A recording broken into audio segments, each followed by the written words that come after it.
வணக்கம். Welcome to Tamil அம்மா channel. இன்றைக்கி நம்ம கேப்சிகம் கறி எப்படி செய்யுதுன்னு பார்க்கலாம் வாங்க.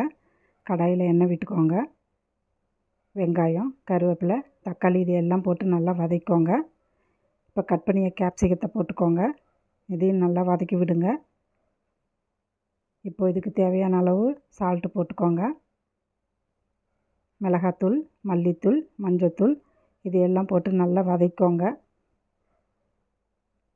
மூடி வச்சுருங்க. ஒரு 10 நிமிஷம் வெந்துருங்க. அவ்வளோதான், கேப்சிகம் கறி ரெடி ஆகிடுச்சு. லாஸ்ட்டாக லெமன் 2-3 ட்ராப் விட்டுங்கோங்க.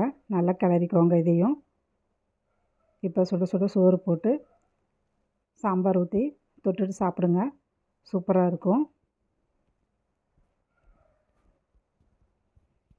அடுத்தது அதே கடாயில் சோறு போட்டு நல்லா பிசைஞ்சு சாப்பிட்டாலும் சூப்பராக இருக்குங்க. சாப்பாட்டை நல்லா கிளறி லஞ்ச் பாக்ஸாகவும் போட்டு கொடுக்கலாங்க. இந்த கேப்சிகம் கறியை நீங்களும் வீட்டில் ட்ரை பண்ணி பாருங்கள். நன்றி.